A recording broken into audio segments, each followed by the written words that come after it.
जीवन की उत्पत्ति यह एक परिकल्पना है। कई वैज्ञानिकों पहले ही बता चुका था कि जीवन की परिकल्पना लगाना संभव नहीं है, लेकिन कई वैज्ञानिक परिकल्पना लगाए, जैसे ओपरिन 1924 में, हेल्डेन 1928 में, स्टैनले मिलर एवं हेरोल्ड यूरे 1953 में तथा सीडेन फॉक्स 1958 की समान अवधारणा पर आधारित है। उनका मत है कि पृथ्वी पर जीव की उत्पत्ति लगभग 3.5 अरब वर्ष पूर्व हुआ है, यानी पहले समुद्र में हुई है। क्रमिक रासायनिक क्रियाओं के द्वारा संभव हुआ है। इन वैज्ञानिकों के मतानुसार प्रारंभ में ही पृथ्वी की स्थिति आज जैसी नहीं थी। उस समय आज की तरह कार्बन तथा नाइट्रोजन जैसे तत्व अपने ऑक्साइड जैसे CO2 और NO2 के रूप में उपस्थित न होकर मीथेन तथा अमोनिया NH3 के रूप में थे। प्रकाश संश्लेषण करने वाले जीवों के न होने के कारण उस समय ऑक्सीजन भी नहीं था, अतः उस समय पृथ्वी का वातावरण अपचायक था। इस कारण से इलेक्ट्रॉन के संयोजन द्वारा कार्बनिक अणुओं का संश्लेषण संभव नहीं हुआ। यानी जीवन की उत्पत्ति के लिए अलग अलग वैज्ञानिकों ने अपने अपने मत दिए और बताया कि सभी गैस अलग अलग रूप में नहीं पाए जाते थे, ये संयुक्त अवस्था में पाए जाते थे। संयुक्त होकर ये अलग अलग प्रकार के प्रकाश संश्लेषण क्रिया द्वारा अपघटित होकर और ये अलग अलग कार्बनिक अणुओं का संश्लेषण किए। अपने प्रयोगों में मिलर एवं यूरे ने एक उपकरण में उस समय की स्थिति को उत्पन्न किया जब पृथ्वी पर जीवन नहीं था। इस कारण से प्रयोग कर उन्होंने बताया कि प्रारंभ में पृथ्वी पर सरल कार्बनिक अणु किस प्रकार उत्पन्न हुए। इस प्रयोग में उन्होंने मीथेन, अमोनिया, जलवाष्प तथा हाइड्रोजन के गैसीय मिश्रण में वायुमंडल की बिजली जैसी प्रभाव को उत्पन्न करने के लिए इलेक्ट्रोड की मदद से तीव्र चिंगारियां उत्पन्न की। कई दिनों तक ऐसे करने पर उन्हें अंत में कुछ रंगीन द्रव प्राप्त हुआ। इस द्रव का संश्लेषण करने पर उन्होंने कुछ सरल कार्बनिक यौगिक जैसे कुछ एमिनो अम्ल प्राप्त किए। एमिनो अम्ल प्रोटीन अणु के संरचनात्मक इकाई होते हैं तथा प्रोटीन अणु जीव के निर्माण के लिए अनिवार्य होते हैं। तो किसी भी जीव का निर्माण प्रोटीन अणुओं द्वारा होता है। ये प्रोटीन अणु एमिनो अम्ल द्वारा बने होते हैं। हम कह सकते हैं प्रोटीन के द्वारा एमिनो अम्ल का निर्माण होता है और उससे कोशिकाओं का निर्माण होता है। परंतु जब यह प्रयोग ऑक्सीजन वातावरण अर्थात ऑक्सीजन की उपस्थिति में संपन्न कराई गई तब एमिनो अम्ल का संश्लेषण नहीं हुआ। इससे यह पता चलता है कि प्रारंभ में कार्बनिक जैव अणुओं के संश्लेषण हेतु पृथ्वी के वातावरण का अपचायक होना अनिवार्य था। यानी पृथ्वी उस समय भी अपचायक के रूप में कार्य कर रहा था। इसलिए हम मान सकते हैं कि चूंकि वर्तमान समय में पृथ्वी का वातावरण अपचायक न होकर ऑक्सीकारक है, अतः पृथ्वी पर दोबारा जीवन उत्पन्न नहीं हो सकता है। उत्पत्ति के बाद जीवों में विकास के द्वारा वर्तमान समय में पृथ्वी पर प्राणियों के विविध प्रकार उपस्थित हैं। अब हम यह जानेंगे कि उपस्थित प्रजातियों में से नई प्रजातियां किस प्रकार उत्पन्न होती हैं। तो अलग अलग वैज्ञानिकों के मत से अलग अलग प्रकार की विशेषताएं जानकारी मिली। इन वैज्ञानिकों ने अपना अपना अलग अलग मत दिया। इसी के आधार पर हम जानेंगे किस प्रकार जीवों की उत्पत्ति भिन्नता से हुई। अब है जाति उद्भवन। हम जानते हैं कि एक ही प्रजाति के सभी प्राणी आपस में एक समान होते हैं तथा वे आपस में प्रजनन कर अपने जैसे संतान उत्पन्न करते हैं। बिल्कुल, प्रजनन का अर्थ ही होता है अपने जैसे संतान को उत्पन्न करना। फिर भी एक प्रजाति के प्राणियों में कुछ महत्वपूर्ण असमानताएं थी। विभिन्नताएं अवश्य होती थी। वंशानुगत होने वाली ऐसी विभिन्नताएं एक पीढ़ी से दूसरे पीढ़ी में स्थानांतरित होती रहती हैं। ऐसी विभिन्नताएं अत्यंत महत्वपूर्ण होती हैं क्योंकि ये प्रजाति विशेष के गुणों में परिवर्तन लाती हैं, जिससे लघु पैमाने पर नई उपजाति का विकास संभव होता है। इस तरह से एक नई उपजाति का विकास होना सूक्ष्म विकास कहलाता है। जब एक जाति के बहुल्य की उत्पत्ति होती है तो सूक्ष्म विकास, जब ढेर सारे एक ही साथ मिलकर ढेर सारे जीव जंतुओं के प्रजनन की उत्पत्ति होती है तो उसे हम कहेंगे मैक्रो या कहेंगे बृहद विकास। नई उपजाति मूल प्रजाति से इतनी भिन्न होगी कि यदि मूल प्रजाति के सदस्यों के साथ इनका लैंगिक प्रजनन संभव हो भी गया तो उससे उत्पन्न संतान में जनन क्षमता नहीं होगा। इससे एक या एक से अधिक उपजातियां बन जाएगी। यही जाति उद्भवन कहलाता है। जब एक या एक से अधिक नई प्रजातियों का उत्पन्न होना होता है तो इसे ही हम बोलते हैं जाति उद्भवन। अतः प्रजनन अर्थात एक ही जातियों के बीच आपस में प्रजनन आनुवंशिकी विचलन तथा प्राकृतिक चुनाव के द्वारा होने वाले जाति उद्भवन उन जीवों में हो सकता है। कराए कि जाति उद्भवन उन जीवों में हो सकता है जो आपस में एक दूसरे से लैंगिक संबंध स्थापित करते हैं या प्रजनन में आनुवंशिक विभिन्नता या विचलन या प्राकृतिक चुनाव के द्वारा जाति को उत्पन्न करते हैं। स्वपरागन द्वारा उत्पन्न होने वाले पौधों में जाति उद्भवन की संभावना नहीं होती है। जाति उद्भवन का अर्थ हो गया अपने से भिन्न गुण वाले जीवों की उत्पत्ति करना। तो कभी भी ये स्वपरागन जीव जो करेंगे, जो पौधे करेंगे, उसमें कभी भी जाति उद्भवन। विकास का वर्गीकरण। तो पिछले वर्ग में हम पढ़े थे कि विकास किस प्रकार अलग अलग पद्धतियों के द्वारा विकास की क्रियाएं पूरी होती हैं और अलग अलग जीवधारी अलग अलग वासस्थान पर निवास भी करते हैं। तो यहाँ कह रहा है कि पिछले वर्ग में आपने पढ़ा है कि जीवों का वर्गीकरण विभिन्न स्तर जैसे जगत, उपजगत, फाइलम या डिवीजन, वर्ग, गुण, कुल, वंश तथा जाति में किया जाता है। कुल के कुल 7 वर्गीकरण, किंगडम से लेकर स्पीशीज तक की टोटल 7 पत्तियों में बांटा गया है, जिसको हम बोलते हैं जगत, उपजगत, फाइलम, डिवीजन, वर्ग, कुल, गुण, कुल, वंश तथा जाति। जाति को स्पीशीज कहते हैं, इसको किंगडम कहते हैं, में किया गया है। इन पदानुक्रम में जीवों का वर्गीकरण का आधार उनके गुणों में समानता और असमानता के आधार पर हुई। कुछ में समानता पाई गई है, कुछ में असमानता। जैसे उदाहरण के लिए राणा नामक मेढक के वंश का कई जातियां क्लीमिंटेस, क्लीमीवेनो, ट्रेगिना इत्यादि है। तो यहाँ जो है ट्रेगिना इत्यादि यद्यपि ये सभी एक ही वंश की विभिन्न जातियां हैं। कौन कौन है? क्लेमिटिना, अगला है कैटेस वेना, अगला है टिग्रीना। ये सभी राणा टिग्रीना अर्थात राणा नामक मेढक की ही प्रजातियां यहाँ पर दर्शाई गई है। जो प्रमुख रूप से भारतीय मेढक का नाम होता है राणा टिग्रीना। यहाँ से जो ये दोनों नाम मिलाएंगे तो हो जाएगा राणा टिग्रीना। यद्यपि ये सभी एक ही वंश के विभिन्न जातियां हैं पर इनमें कुछ कुछ सूक्ष्म विभिन्नताएं मौजूद है। इन विभिन्नताओं के बावजूद इनके बहुत से गुण समान होते हैं। इससे पता चला है कि ये सभी जातियां एक ही पूर्वज से उत्पन्न हुए हैं।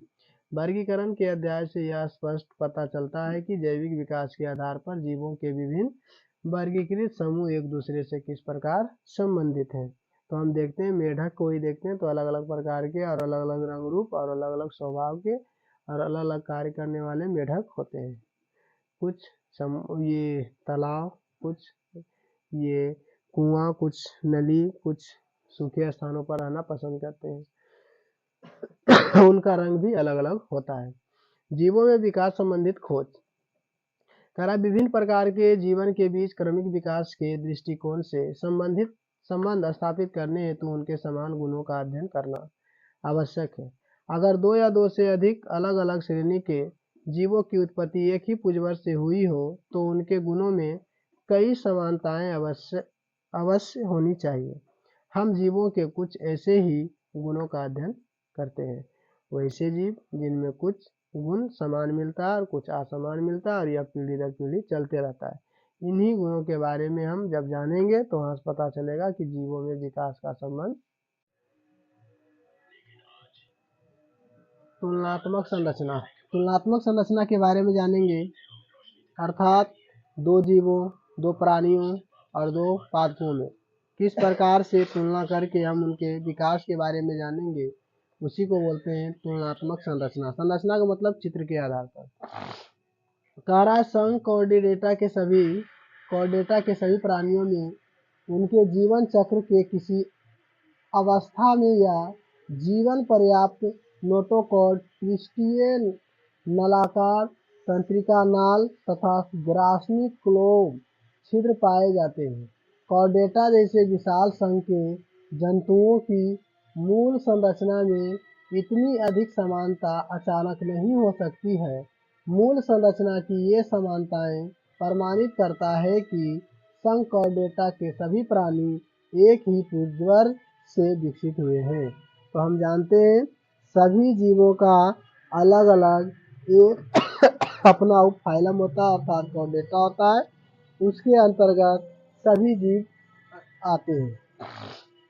विभिन्न जंतुओं की संरचना के अध्ययन से यह पता चला है कि भिन्न भिन्न वातावरण में रहने वाले जंतुओं के कुछ अंग ऐसे होते हैं जो संरचना एवं उत्पत्ति के दृष्टिकोण से एक समान होते हैं, परंतु अपने वातावरण के अनुसार वे भिन्न भिन्न कार्यों का संपादन करते हैं।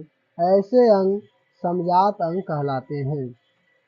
उत्पत्ति एक जैसा लेकिन वातावरण में कार्य जो होता है भिन्न भिन्न होता है, उसे हम बोलते हैं समजात अंग। उत्पत्ति एक जैसा, कार्य अलग अलग, उसको बोला जाता है समजात अंग। उत्पत्ति एक जैसा, कार्य अलग अलग, उसे बोला जाता है समजात अंग। जैसे मेढक, पक्षी, तितली तथा मनुष्य के अग्रपद में पाए जाने वाले अस्थियों के अवयवों प्राय समान होते हैं, परंतु इन कशेरुकी प्राणियों के अग्रपद विभिन्न प्रकार के कार्यों का संपादन करते हैं। ये दिखाया गया है कि उत्पत्ति तो अगला पैर ही है, समजात अंग के कुछ कशेरुकी बताया जा रहा है। तो पक्षी में यहाँ बिल्ली है, यहाँ मनुष्य है, तो उत्पत्ति सबका एक है लेकिन इसका कार्य क्या है, अलग अलग है।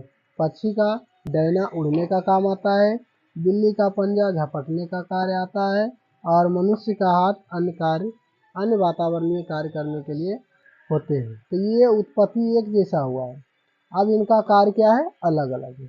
अब जानेंगे आगे। समजात अंगों का पाया जाना यह प्रमाणित करता है कि इन जंतुओं का विकास एक ही पूर्वज से हुआ है। समजात अंगों के विपरीत जंतुओं के कुछ अंग ऐसे होते हैं जो संरचना और उत्पत्ति या उद्भव के दृष्टिकोण से एक दूसरे से भिन्न होते हैं, परंतु वे एक ही प्रकार का कार्य करते हैं। ऐसे अंग असमजात अंग कहलाते हैं। जैसे तितली तथा पक्षी के पंख उड़ने का कार्य करते हैं, परंतु उनकी मूल संरचना और उत्पत्ति अलग अलग होती है। जैसे पक्षी के पंख में अस्थियां त्वचा पर होते हैं, जबकि तितली या अन्य कीटों के पंख क्यूटिकल के परत से ढके होते हैं तथा इनमें कुछ तंत्रिकीय पेशियाएं पाई जाती है। तो यहाँ जानेंगे असमजात अंग। असमजात का उसे कहते हैं जिसकी उत्पत्ति अलग अलग।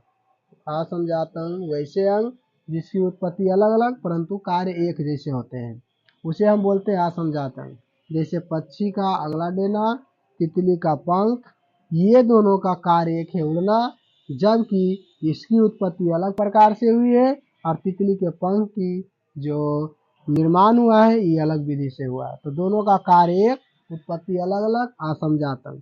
जब दोनों का उत्पत्ति एक और कार्य अलग अलग, समजात अंग। तो ये असमजात अंग के उदाहरण है। ये जो तितली का ये जो पंख होता है ये क्यूटिकल का बना होता है और इसमें कुछ तंत्रिकाएं होती है जो स्पर्श बाह्य स्पर्श को आसानी से बताते हैं। तो ये था समजात और असमजात अंग। दोनों में अंतर है। वृद्धि एक निश्चित सीमा तक होती है जबकि विकास निरंतर चलता रहता है। कराए जीवों का विकास एक धीरे धीरे होने वाला प्रक्रम है। किसी जीव या उसके किसी जटिल अंग की उत्पत्ति अचानक नहीं हुई है, बल्कि यह अनगिनत पीढ़ियों में क्रमिक विकास के द्वारा उत्पन्न हुई है। परंतु विकास के क्रम में किसी जीव द्वारा धारण की गई कोई नई रचना उस जीव के लिए उस समय कितनी लाभदायक थी, ऐसी रचना का प्राकृतिक द्वारा चयन क्यों हुआ? ये प्रश्न स्वाभाविक रूप से सामने आते हैं। ये सब प्रश्न स्वाभाविक रूप से आते हैं। हम समझेंगे एक जीव के बारे में जिसमें इस जो जीव है इसका नाम है प्लेनेरिया के अवर्धित नेत्रबिंदु प्रकाश की मात्रा पहचान करने में असमर्थ। ये जो होता है साधारणतः बरसात के दिन में ये जो कीड़ा दिखाई पड़ता है और इसे प्रकाश की अनुभूति ना के बराबर होती है। ये प्रकाश पहचान नहीं पाते हैं। फलतः ये सड़क के इर्द गिर्द प्रकाश मान वाले स्थान पर ज़्यादा मात्रा में ये पाए जाते हैं। हम अपनी आँखों को ले, हमारे आँखों की वर्तमान जटिल रचना का विकास कैसे हुआ? जंतु जगत में हम जब आँखों की उत्पत्ति पर विचार करते हैं तब हमारा ध्यान प्लेनेरिया नामक चपटे कृमि के अल्पवर्धित नेत्रबिंदु पर जाता है। प्लेनेरिया के लिए उसकी अल्पवर्धित नेत्रबिंदु कुछ ही लाभदायक है, फिर भी प्राकृतिक द्वारा इसका चुनाव कर लिया गया। यह रचना जंतुओं के लिए अति लाभदायक समझी गई, तभी कीटों में ऑक्टोपस नामक मोलस्का में भी, फिर कशेरुकों में यह लाभदायक अनुकूल के रूप में अलग अलग जटिलताओं के साथ विकसित हुआ। इसी तरह पक्षियों के पर से ढके पंख निश्चय ही पक्षियों में उड़ान भरने के लिए अनुकूलन है। पर की उत्पत्ति एक तापरोधक रचना के रूप में हुई, क्योंकि प्रारंभिक पक्षियों में उड़ान भरने में सहायक नहीं थे। जो प्रारंभिक काल में पक्षियाँ होती थी वो सिर्फ चलने में सहायक होती थी, उड़ान भरने में सहायक नहीं थी। जब पर प्रारंभ में उड़ान भरने में लाभदायक रचना के रूप में विकसित नहीं हुआ था, तब प्राकृतिक द्वारा इसका चयन कैसे हुआ? संभवतः इस रचना का विकास ठंड से बचाव के लिए हुआ होगा। यानी पक्षी जो होते हैं उसमें पंख का निर्माण क्यों हुआ? तो पंख का निर्माण शायद हम लगाते हैं, संभावनाएं हम लगाते हैं कि वो ठंडा से बचने के लिए हुआ। फिर प्राकृतिक द्वारा पक्षियों के लिए इसका चुनाव कर लिया गया, फिर ये पक्षी बन गया क्योंकि पंख हो गया और उड़ना शुरू हो गया। जैव विविधता की उत्पत्ति में कृत्रिम चुनाव की भूमिका भी महत्वपूर्ण है। यह तथ्य बंदा गोभी या करम कलल्ला के उदाहरण संख्या से स्पष्ट होते हैं, यानी उदाहरण से स्पष्ट होता है। बंदा गोभी की यह मूल प्रजाति हजारों वर्षों से मनुष्यों द्वारा भोजन के उपयोग के लिए उगाया जा रहा है। इस मूल प्रजाति से ही फूल गोभी भी एक बंद पुष्प है, यानी बंदा गोभी से ही फूलबंद एक वंध्य पुष्प है। फूल गोभी क्या है? तो पुष्प है, यानी फूल है। फूल वो जो फूल गोभी होता है उसको हम फूल समझकर यानी फूल ही समझते हैं और उसका भोजन के रूप में उपयोग करते हैं। तथा ब्रोकियोली फूल गोभी की एक प्रजाति का विकास हुआ। वन्य बंधा गोभी से अन्य पत्तीदार गोभी जैसे करम साग, कोलरबी भी आवश्यकता अनुसार विकसित किए गए। वर्तमान समय में हम फूलगोभी और बंदा गोभी की अगर अलग अलग वेराइटी की बात करें तो लगभग 4 से 5 वेराइटी हमें आसानी से मार्केट में देखने को मिलता है। तो वो सभी विकास के ही क्रम में निर्मित हुए। विकास के दृष्टिकोण से विभिन्न जातियों के बीच आपस में संबंध का अन्वेषण का तरीका लैंगिक जनन के समय उनके डीएनए में हुए परिवर्तन के अध्ययन से भी किया जाता है। एक प्रजाति के दो उपजातियों का अथवा दो प्रजातियों के डीएनए का तुलनात्मक अध्ययन से उस प्रजाति तथा प्रजाति में उसके उत्पत्ति के समय उनके जनकों के डीएनए में हुए परिवर्तन का पता चलता है। इस विधि का उपयोग इन दिनों विकास की गुत्थियों को सुलझाने हेतु बृहद रूप से किया जा रहा है। अब हम यहाँ विकास की प्रक्रियाओं के बारे में अलग अलग वैज्ञानिकों द्वारा दिए गए मतों को आसानी से समझते हैं और उनके बारे में जो जीवों का जो विकास हुआ है उनके बारे में अलग अलग वैज्ञानिकों ने अपना अलग अलग मत दिया। ऑपरीन के अनुसार अलग मत दिए गए, डार्विन के अनुसार अलग मत दिए गए, मेंडल के अनुसार अलग मत दिए गए। तो इन सबों में सभी में कुछ नहीं कुछ समानताएं देखी गई। लैमार्क का उत्परिवर्तन का नियम ये भी कहीं ना कहीं सहायक हुआ। जैव विकास सदा प्रगतिशील नहीं होता है। कोई भी विकास हो हमेशा धीरे धीरे प्रगति की ओर बढ़ता है। कह रहा है किसी भी प्रजाति की वंशावली की खोज हेतु सामान्य इस तथ्य पर ध्यान देना आवश्यक है कि वंशावली के प्रत्येक पादान पर प्रजातियों की कई शाखाएं हो सकती है। ऐसा नहीं है कि किसी नए जातियों के उत्पत्ति के बाद मूल प्रजाति नष्ट हो जाती है। नई प्रजाति मूल प्रजाति से सदा उन्नत ही होती है। ऐसा भी नहीं होता है कि जैव विकास का सरल अर्थ विभिन्नताओं की उत्पत्ति तथा प्राकृतिक द्वारा उनका चयन करना है। इस प्रकार से किसी भी प्रकार की क्रियाएं संभवतः एक साथ नहीं हो सकती। इन सभी क्रियाओं को पूरा करने के लिए जैव पराक्रम अपनाए जाते हैं जो धीरे धीरे बदलाव लाता है। इसके बारे में जानेंगे आणविक जाति वृत्ति क्या है। मानव सहित विभिन्न जीवों के पूर्वजों की खोज उनके डीएनए से हुए परिवर्तन के अध्ययन पर किया जा सकता है। डीएनए में परिवर्तन का अर्थ उसके प्रोटीन अनुक्रमण में परिवर्तन से है। डीएनए अनुक्रमण डीएनए स्क्वेरेंस के तुलनात्मक अध्ययन द्वारा किसी जीव के पूर्वजों की खोज आणविक जाति वृत्ति कहलाता है। यही खोज डीएनए के द्वारा पूर्वजों की खोज ही कहलाती है आणविक जाति वृत्ति। पूछ देता है आणविक जाति वृत्ति क्या है, तो सीधे बोलना है जीव जंतुओं में हुए परिवर्तन को जब हम डीएनए के आधार पर अध्ययन करते हैं तो उसे बोला जाता है आणविक जाति वृत्ति। करा ऐसे उत्परिवर्तन तथा अनेक पीढ़ियों दर पीढ़ी वंशानुगत होने के पैटर्न के अध्ययन से हम जान सकते हैं कि दो प्रजातियां एक दूसरे से कितनी करीब हैं तथा वे एक दूसरे से कब विलीन हुई है, यानी अलग कुछ दिख रही है। यही नहीं, जिनमें हुए उत्परिवर्तन की संख्या का आकलन कर हम यह भी जान सकते हैं कि एक प्रजाति अपने से संबंधित दूसरी प्रजाति में किस काल में विलग हुआ है। दो प्रजातियों के बीच का संबंध जितने दूर का होगा उनके डीएनए प्रारूप में उतनी ही अधिक भिन्नता होंगी। जितना ज़्यादा, अगर 2 पीढ़ी की बात हो कुछ असमानताएं, 10 पीढ़ी की बात हो 10 पीढ़ी की बात हो बहुत ज़्यादा असमानताएं, 20 पीढ़ी का बात हो और ज़्यादा असमानताएं। यानी जितना दूर हम जाएंगे उतना ज़्यादा डीएनए में भिन्नता पाया जाएगा, जितना हम करीब आएंगे उतना कम हमको डीएनए में भिन्नता प्रतीत होगा। किसी प्रजाति के पूर्वजों की खोज जब जीवाश्म के अध्ययन द्वारा की जाती है तो सर्वप्रथम उस जीवाश्म में डीएनए प्राप्त करने की चेष्टा की जाती है कि उस जीव में है या नहीं। रक्त की एक बूंद डीएनए प्राप्त करने के लिए पर्याप्त होता है। यहाँ तक कि शरीर का एक बाल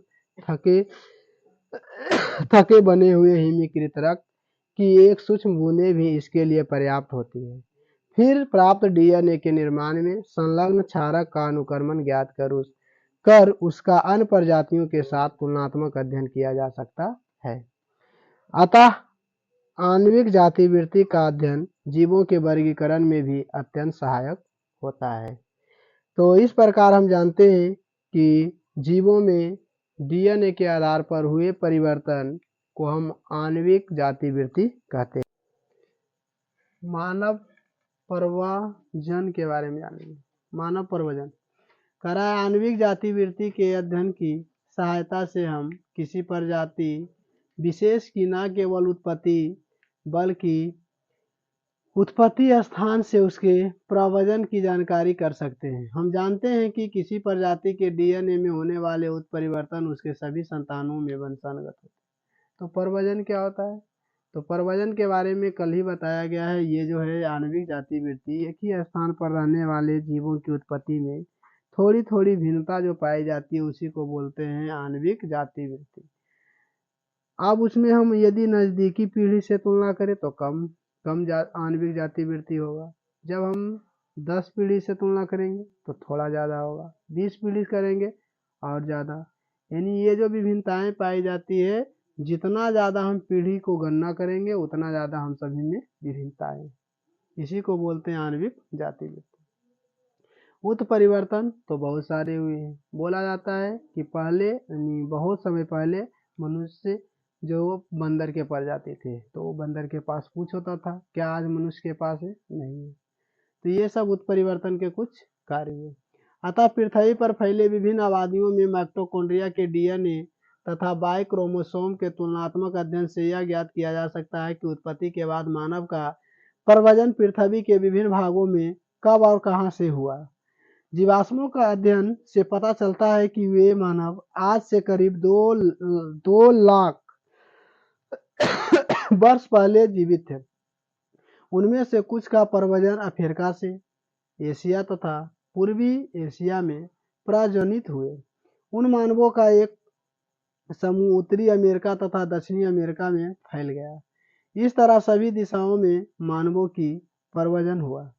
तो जो सबसे पहले देखा गया मानव के उत्पत्ति का स्थल, वो मानव के उत्पत्ति का स्थल माना जाता है अफ्रीका को। फिर एशिया में देखा गया, मध्य एशिया में देखा गया, पूर्वी एशिया में देखा गया, इसी तरह से अन्य स्थानों पर देखे गए। अब कह रहा है कि कुछ मनुष्यों में यानी कुछ मानवों में मानव पर वजन किस प्रकार दिखते हैं। तो पहचान क्या है? त्वचा तथा बालों का रंग, शरीर की लंबाई एवं गठन इत्यादि पाई जाती है।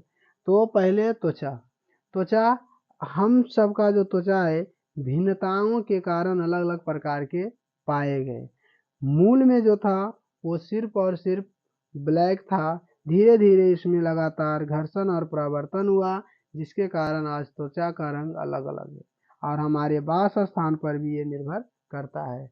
हम सभी अलग अलग देश के और अलग अलग वास स्थानों पर और अलग अलग वातावरण में रहने वाले जीव जंतु होते हैं, तो उस पर त्वचा का प्रभाव पड़ता है। बालों का रंग पर हमारी अपेक्षा यदि इंग्लैंड के व्यक्तियों से किया जाए तो हमारा बाल जो होता है थोड़ा ब्लैक होता है, और अंग्रेज या अमेरिका जैसे देशों के जो व्यक्तियों के बाल होते हैं वो सफ़ेद होते हैं, नहीं वाइट होते हैं।